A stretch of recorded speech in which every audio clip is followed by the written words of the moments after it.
it remains the case, or two more things. It remains the case that people who are saying that President Trump's comments about DEI yesterday were not as off base as the critics claim. Say, just you wait. There are going to be some facts that come out that back up to some extent what he said. This morning, President Trump on social media on the Truth platform, 105, please, put out this. Okay, this puts the onus on the helicopter. Black Hawk helicopter was flying too high by a lot. It was far above 200-foot limit. That's not really too complicated to understand, is it? Now, again, there's been lots of aviation experts who said perhaps there was miscommunication, that when the tower told the helicopter, "Do you see that plane right?" They said yes, they were looking at a different plane than the one it hit. That's a possibility. But here, President Trump is weighing in. Again, offensive to some because the investigation hasn't run its course. This is new footage obtained by CNN and others of the crash. I've not seen it, but we'll all watch it together. And then, Sean, I will turn it over to you to talk about where you think the investigation is, what the unanswered questions are regarding what happened.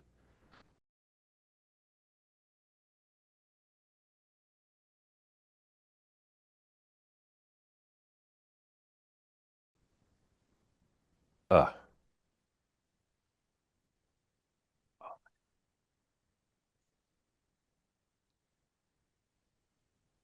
okay.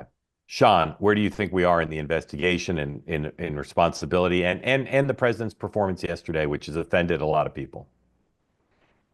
So a few things here. Number one, several things can be true at once. The helicopter can be too high. Staffing can be a problem at the tower. And I think both of those are likely, going to come out. The tower issue is something that if you start to read some of the stories that have been posted in the last 24 hours, the NTSB chairman has been screaming about this since 2023. There are members on both sides of the aisle who've been talking about, there's 3,000 tower air traffic controller positions unfilled. It also is a fact that DEI was a priority of the FAA. So several things can be true at once. How those are presented and how it's handled, I don't think there's any question that we're going to find out what caused this crash at some point. It may take a few months, but it's going to come out. I think the other thing that I'll tell you is when you're in a position like the president or senior White House staff, you get access to a lot of very sensitive information very quick. Some of it is classified for numerous reasons that you can make a comment that you can't support publicly because of the sources that you get it from or what have you. I think the president knows a lot about what happened. And he's being given a lot of justifications for who was where when. So I think that you're going to see a lot more come out, but it'll have to happen in the due process of the investigation for a lot of logistical reasons. But I do believe that multiple things are going to be true when this comes out, that there was a helicopter issue, there's a tower issue, and that there's a potential that one could make a case for how hiring was made.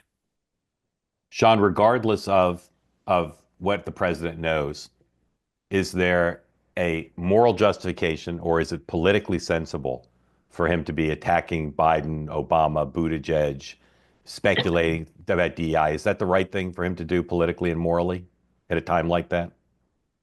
Well, when you're the president of the United States, if you've been president for a minute or a year, people are going to say something happened on your watch. And I think the president looks at what happened in the last 4 years in terms of the priority of several of these departments and agencies.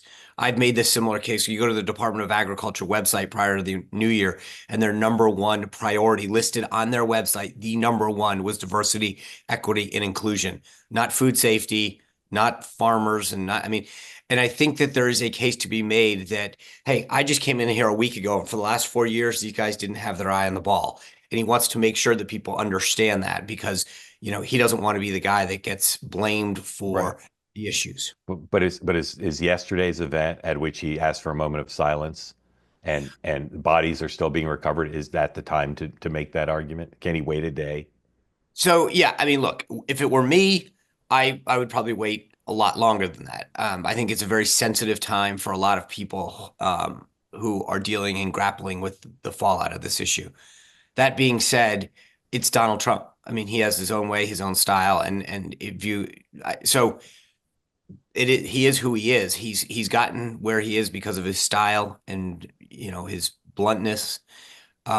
He that's not who he is. So I might do Yeah. something a lot differently, but I don't think anyone should be surprised in how he does business.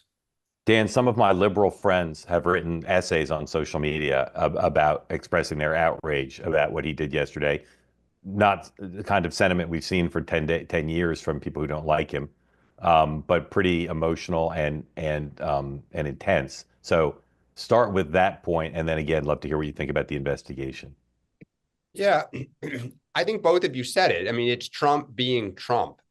He likes to go on the attack. He likes to have a boogeyman. He likes to have someone to blame. I, you know, this is a political show, and so the politics, I think, of this are kind of good and bad. It fires up his base. It's true to who he is. It's his kind of way of leading.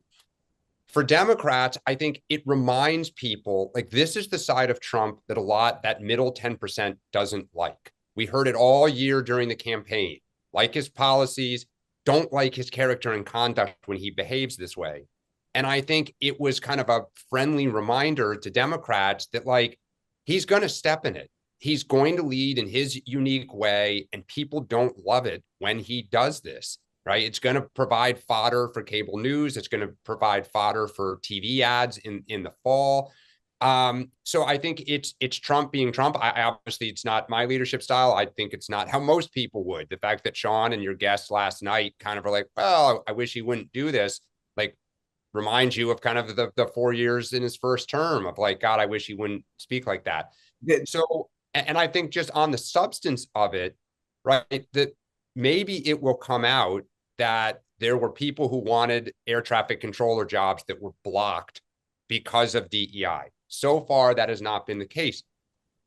Air traffic Or people who were hired without sufficient right, qualifications. who were subservient because for 20 years they have talked about this is one of the most stressful jobs in the world. They've had a very hard time filling them. By the way, the reason Trump went from Obama to Biden in his attack is because in those 4 years of his first term, he did not eliminate this. He actually, his administration promoted the DEI policies in press releases. And Punchbowl has a list of them today, right? So, like, even on the substance, but look, it's politics. So he's going to go with the card that he has that he likes to play. I think it also raises the issue of, right, the FAA director resigned right before Trump took office. He didn't appoint someone his first day, right? He didn't put someone. I'm not saying that's the result, but right now what they're doing is looking to kind of clean house everywhere, to fire people, do more with less, make it more efficient. Well, how do we feel about that at the FAA? Like it's a policy question. I'm not answering it, but I think it does kind of go to like if you're going to blow out heads and blow out career professionals, get rid of people who have vast experience, you got to hire new people, and they better be the best and the brightest, as Pete Hegseth said. That's very hard to do, not just at the FAA but across government.